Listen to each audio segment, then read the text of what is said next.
Hello, good morning! Happy Saturday!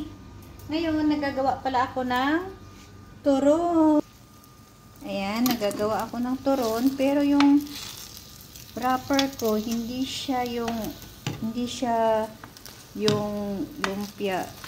Yung wrapper na lumpia ba? Hindi yun. Yung ginawit ko pala, bawas ako dito sa yung phyllo pastry. Bawas ako dito. Tapos mayroon akong maliliit na saba, tsaka yung brown sugar. Ayan. Bali sobrang crispy siya. Ayan. Hinaan ko lang muna yung apoy para hindi masunog.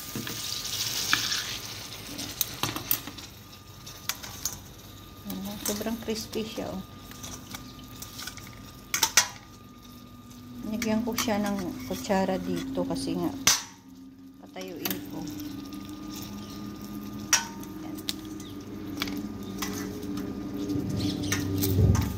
Yan.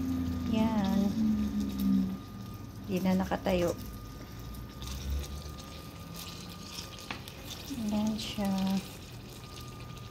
Dami kong gagawin today kasi nga may bisitang parating from Pakistan.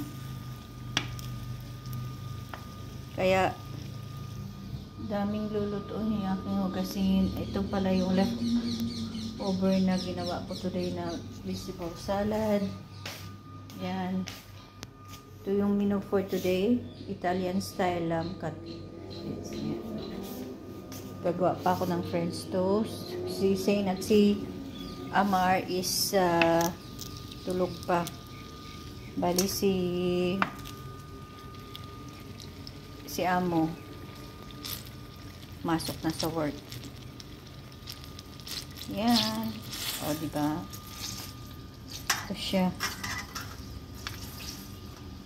Kasi nakakasawa na lagi na ano lang na maruya. Ginagawa kong maruya lagi. Ngayon, iba naman. Ibang style ng turon. Yan siya.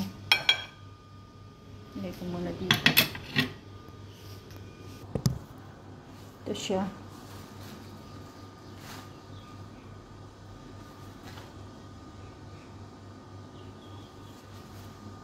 Bali, ganito siya.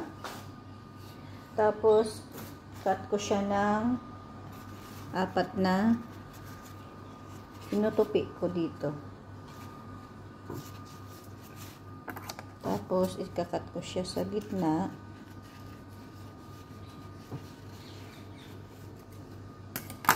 Ay, napunit.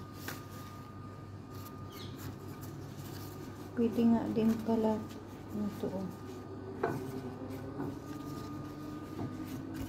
Yan siya, oh. Napunit yung kabila.